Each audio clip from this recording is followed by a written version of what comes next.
A decision will be made next week on whether actor Yoo Ah-in will be taken into custody. It's been about 100 days since police launched a drug investigation into Yoo Ah-in. Singer Nam Tae-hyun and broadcaster Lee Min-jae, on the other hand, have been spared detention. The criteria used to determine the direction of the investigation were possible escape and fear of destruction of evidence. The Seoul Metropolitan Police Department's Narcotics Crime Investigation Unit applied for a warrant for Yoo Ah-in's arrest on March 19 for allegedly administering 5 drugs: hemp, propofol, cocaine, ketamine, and zolpidem in violation of the Narcotic Drugs Control Act. Yoo Ah continues to deny his crimes. As a result, police determined that he was likely to destroy evidence. The police investigation is not just about convicting Yoo of his crimes. It's an investigation into the distribution of cocaine, one of the big 3 drugs. It is a case that can identify the distribution process and delivery methods within the sales outlets. It is explained that it is important to secure the custody of a child in order to combat drug crimes in general. Of course, his demeanor during the investigation was also a reason for his arrest. During the summoning process, there was a scuffle between the police and Yoo.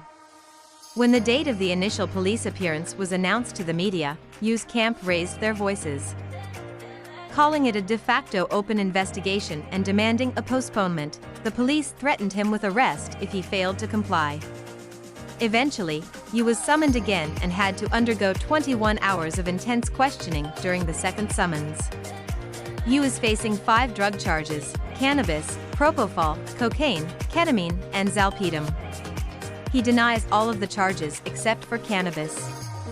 In addition, the police's custodial investigation was an expected scenario due to his behavior during the investigation. However, the case of Nam Tae-hyun and Min Min-jae is different. They are accused of taking methamphetamine. The Seoul Western District Court recently dismissed the arrest warrants against them.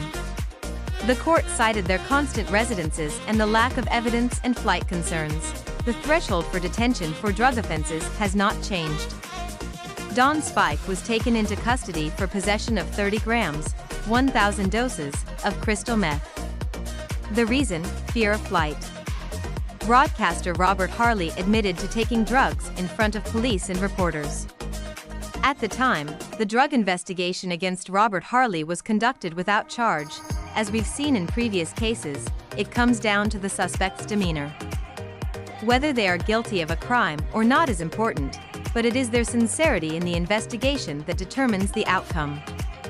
However, it will be difficult for you to show remorse while denying the charges. A legal expert said, "It is very important to show remorse during the investigation process." However, in Yoo's case, he is denying all charges except for cannabis.